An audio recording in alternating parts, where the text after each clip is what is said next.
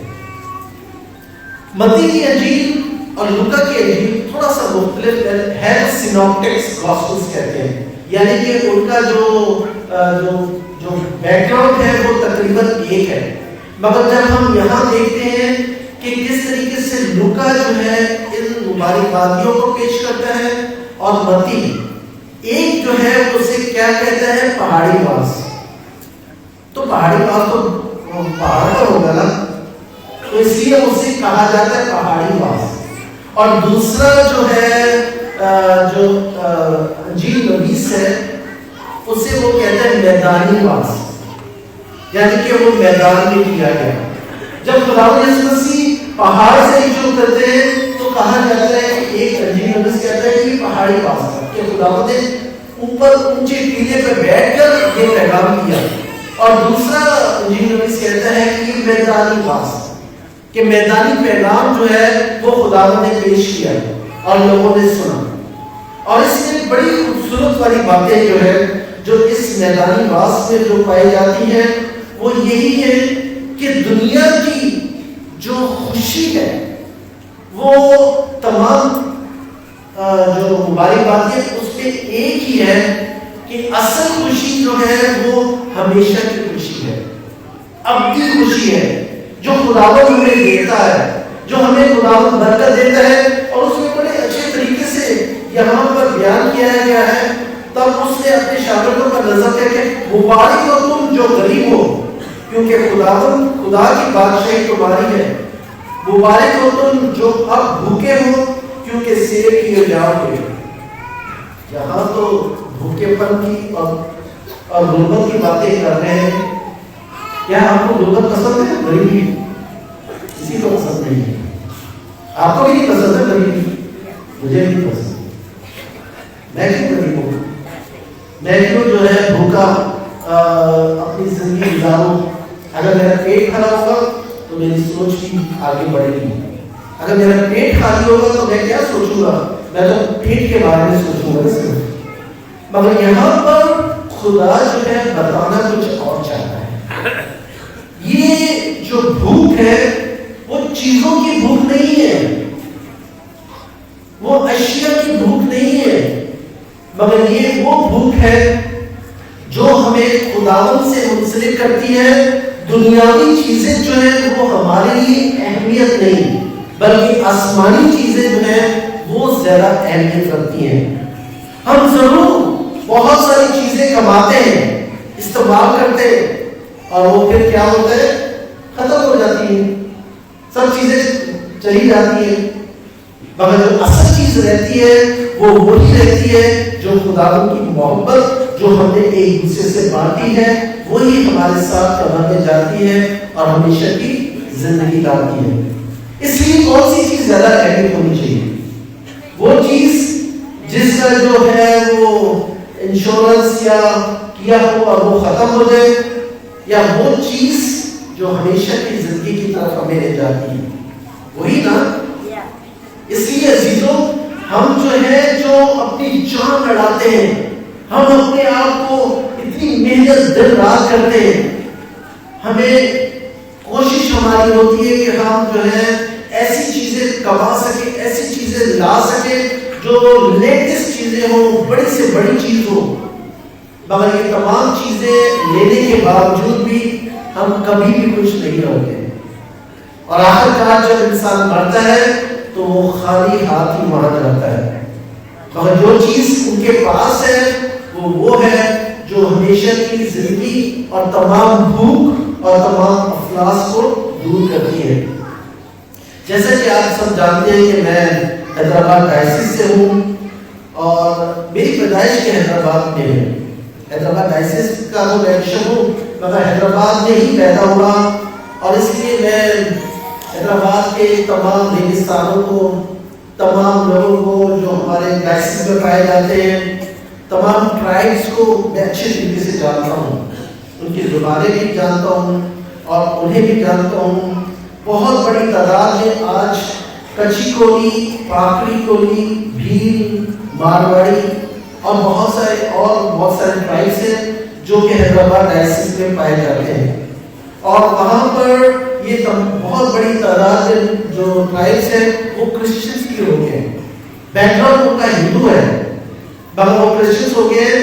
مگر ایسی بھی جگہیں ہیں جہاں پر دور دراز, جہاں پر پانی نہیں ہے, لوگ پانی کے لیے جو ہے گدھوں پر سوار ہو کر میلوں میل سفر کرتے ہیں, اور پانی جو ہے وہ پورا دن کا کام صرف پانی ہی جمع کرنا ہے. اور جب میں وہاں جاتا ہوں ان علاقوں میں, نگر پارکر میں, بدین میں, ماتری میں, کھپروں میں, دلبخاص میں, اس کے بعد عمر کوٹ میں, یہ تمام جگہیں جو ہے ریگستانی علاقے ہیں, اور وہاں پر زندگی بہت بہت مشکل ہے. ان کو یہ نہیں معلوم کہ اگر وہ بیمار ہوں گے ان کو میڈیکل ملے گا کہ نہیں ملے گا. ان کو یہ نہیں معلوم کہ آج بارش نہیں ہوگی, اس سال بارش نہیں, ایک بار ایسا بھی ہوا ہے 3-4 سال بارشیں نہیں ہوئی, اور لوگ جو ہے اپنی بھیڑ بکریاں لے کر وہاں سے پیدل ہی نکلتے ہیں, اور لوور سندھ میں, یعنی کہ پھر وہ جب لوور سندھ کا مطلب یہ ہے کہ وہ اپنے آپ کو ریگستان میں گھر پار کر لیں, نگر پار کر لیں, اور پھر وہاں سے وہ نیچے آتے ہیں. نیچے کون سی جگہ ہے؟ نیچے بدین ہے اس سائڈ پر. اگر دوسری سائڈ پر کہیں تو دلبخاص کا علاقہ جو ہے وہ آتا ہے عمر کوٹ کا آتا ہے, مٹی کا آتا ہے. یہ وہ علاقے ہیں جہاں پر کچھ ہری گھاس مل جاتی ہے. تو زندگی جو ہے وہ بہت ہی مشکل, اور آپ دیکھیں لوگ پتلے پتلے سے سکتے سکتے سے جو ٹرائبل گروپ ہیں وہ پائے جاتے ہیں. تو ان کی زندگیاں اتنی مشکل ہے, مگر جو اس میں سے بن گئے ہیں مسیح, وہ بہت ایمان کے مضبوط مسیح ہیں. انہوں نے اپنا گھر بار چھوڑا ہے, انہوں نے اپنے ٹرائب کے قوانین کو توڑا ہے, اپنے خاندانوں کو جو ہے آدھا خاندان اگر مسیح ہے تو آدھا ہندو ہے, اگر لڑکی کی شادی کرسچن لڑکی ہے تو مجبور ہو کے انہیں ہندو لڑکے سے شادی کرنی, کیونکہ اتنے زیادہ مسیح ہے نہیں. اور جب مسیح ہے تو اس لیے کئی بار ہماری لڑکیاں جب ہندو لڑکوں میں جاتی ہیں تو ان کی کوشش یہی ہوتی ہے کہ ان ہندو لڑکوں کو ٹرائبل مطلب مسیح میں واپس لے آئے. اور وہ جب وہ ایمان سکھاتے ہیں تو بہت سارے لڑکے جو ہیں وہ مسیح بن جاتے ہیں. اور ہمارا سب سے خاص کام یہی ہے کہ ہم ہاسٹلز چلا رہے ہیں. ایک نگر پارک میں ہاسٹل ہے جس میں تقریباً 50 کے قریب لڑکے ہیں, اس میں سے تقریباً 41 کے قریب لڑکے ہندو ہیں, اور صرف جو ہے 8 یا 9 وہی ٹرائب کے پارکری ٹرائب وہاں پر پایا جاتا ہے, تو وہ ہے. اور جب ہم کو تعلیم سکھاتے ہیں, مسیح تعلیم سکھائی جاتی ہے, روزی پڑھائی جاتی ہے, تو وہ جب اپنے گھروں میں چلے جاتے ہیں تو اپنے ماں باپ سے کہتے ہیں کہ ہمیں وہ بہت اچھا لگتا ہے, وہ مذہب اس کی تعلیم بڑی اچھی ہے. اور پھر وہ ماں باپ آتے ہیں ہمارے پاس اور پوچھتے کہتے ہیں کہ نہیں ہمارے بچوں کو آپ کی تعلیم بہت اچھی لگتی ہے, اگر آپ چاہیں تو ہم مسیح بننا چاہتے ہیں. اور اس طریقے سے بہت سارے مسیحوں مطلب کہ ہندوؤں کو ہم زبردستی کبھی نہیں کیا, ہم نے کبھی زبردستی نہیں کیا, بلکہ وہ متاثر ہو کر اور ہماری زندگیوں کو دیکھ کر وہ خداوند کے نقش قدم پر چلتے ہیں. دیکھیں یہ اتنا آسان کام نہیں ہے. ان کو کئی بار بھگت جو ہے ان کے جو ان کے ریلیجس لیڈر ہیں, انہوں نے ایک مہم شروع کی تھی اور انہوں نے بائیکاٹ کیا تھا مسیحوں کا, جو مسیح جو بن گئے تھے, اور ان کو رشتے بھی دیے جا رہے تھے, ان کو جو ہے وہ اپنے ٹرائب سے آگ کر دیا جا رہا تھا. اس کے باوجود بھی لوگوں میں اور زیادہ ایمان کی مضبوطی پائی گئی. انہوں نے ارادہ کیا کہ ہم ان تمام حالات کا مقابلہ کریں گے اور ہم اپنا مذہب نہیں چھوڑیں گے. اور آج آپ کو میں بتانا چاہتا ہوں کہ بہت بڑی تعداد میں ہمارے پاس ایسے لوگ ہیں جو خداوند پر ایمان رکھتے ہیں اور اسی کے نقش قدم پر چلتے ہیں. اور یہی چیز جو بھوک سے نکلی تھی کہ مبارک ہو تم جو غریب ہو, کیونکہ خدا کی بادشاہی تمہاری ہے. چاہے وہ غریب ہے, چاہے ان کے پاس پانی نہیں, چاہے ان کے پاس کھانے کے لیے نہیں, چاہے ان کے پاس تعلیم نہیں, چاہے ان کے پاس میڈیکل کی سہولتیں اتنی زیادہ نہیں, مگر وہ اپنے ایمان میں اپنے آپ کو مسیح کہلانا اور صلیب کا نشان اپنے گلے میں ڈالنا یا ہاتھوں پہ مسیح کا نشان بنانا, یہ وہ فخر محسوس کرتے ہیں. ایک بہت بڑی وہاں پر ایک خاندان 2 خاندانوں کے لیے بھی ہم دور دور تک سفر کرتے ہیں.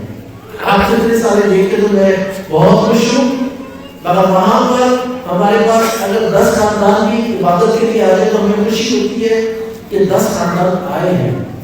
اور یہ 10 خاندان مطلب کہ وہ خاندان ہے جو خداوند نے ایمان رکھ کر اپنی زندگیوں کو بدل چکے ہیں. یہاں دیکھیں بڑی خوبصورت باتیں جو ہیں مبارک بادیوں میں پائی جاتی ہیں. تو یہ تمام چیزیں مبارک ہو تم جو اب روتے ہو کیونکہ ہنسو گے, مبارک ہو تم جب ابن انسان کی خاطر لوگ تمہیں کینہ رکھیں اور تمہیں خارج کر دیں اور ملامت کریں. خارج کر دیں, اور کا خارج کیا نا, نکال دیا, مگر اس کے باوجود بھی خداوند نے ان کا ساتھ نہیں چھوڑا بلکہ ان کے ساتھ ساتھ ہے. آج جب ہم ان تمام باتوں پر غور کرتے ہیں اور آج کی پہلی تلاوت جو ارمیا نبی کے صحیفے سے لی گئی ہے, اس میں بڑا خوبصورت ہے. مرحوم ہے وہ شخص جو دنیا مطلب کہ انسان پر اور بشر پر ایمان رکھتا ہے. انسان اور بشر پر ایمان رکھتا ہے, وہ اپنا بازو بھروسہ رکھتا ہے اور بشر کو اپنا بازو بناتا ہے. مرحوم ہے یعنی کہ افسوس ہے اس پر.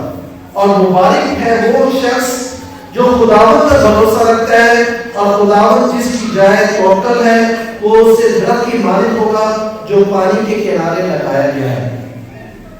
آپ نے دیکھا کلام مقدس میں ہیٹوں سے جب پانی نکلتا ہے، ٹھیک ہے نا، اور جہاں جہاں بھی جاتا ہے وہ سیراب کرتا جاتا ہے، اور اس کے ارد گرد جو درخت لگے ہیں پانی کے کنارے میں وہ بڑھتے سرسبز ہوتے ہیں اور بہت سا پھل لاتے ہیں۔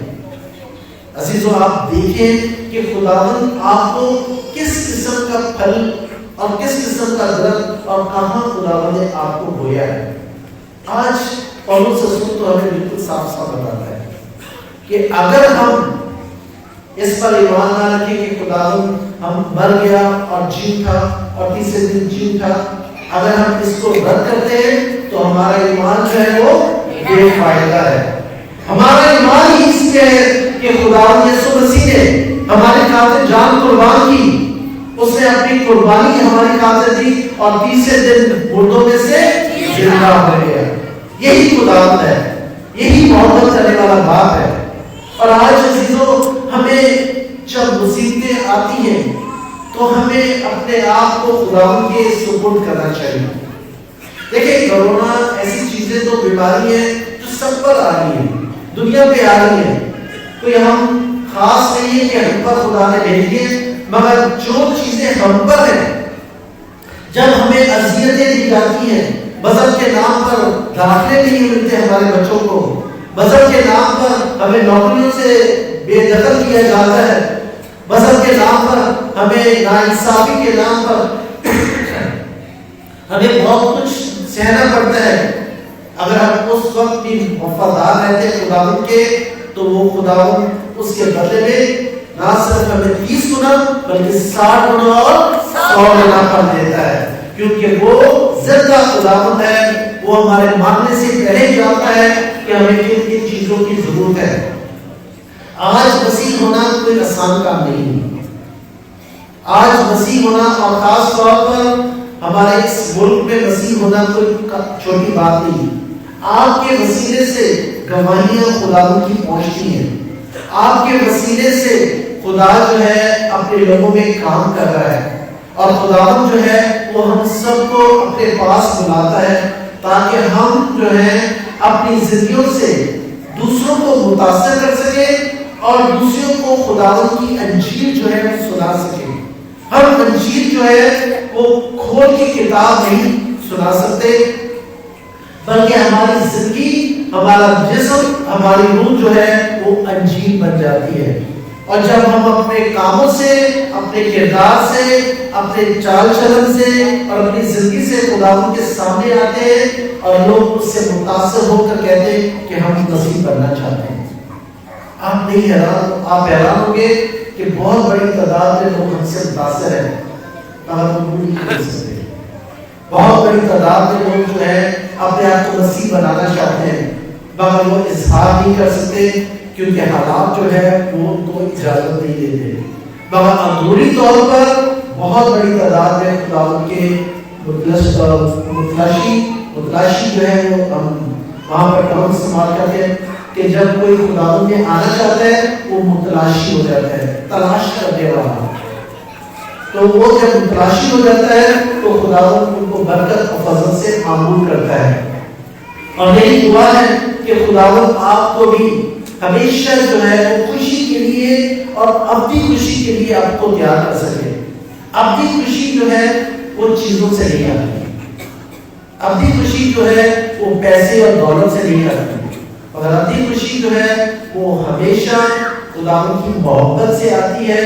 اگر ہم خداوند کو وقت دیں، اپنے پڑوسی کا خیال رکھیں، خداوند سے پیار کریں اور ایسے کام کریں جس سے اچھے انسان بن سکتے ہیں، تو میں کہتا ہوں کہ اپنی خوشی آپ کے دلوں میں پائی جاتی ہے۔ خداوند آپ سب سے بہت پیار کرتا ہے، اگر وہ پیار نہ کرتا ہو تو آج آپ اتنی بڑی تعداد میں یہاں پر موجود نہیں ہوں گے۔ اور خداوند کی موجودگی اس بات کی علامت ہے کہ اس کی بادشاہت بہت قریب ہے اور ہمیں اس بادشاہت کے لیے اپنے آپ کو تیار کرنا ہے۔ خداوند آپ کو برکت دے اور آپ کو ہمیشہ اپنے کاموں کے لیے استعمال کرے۔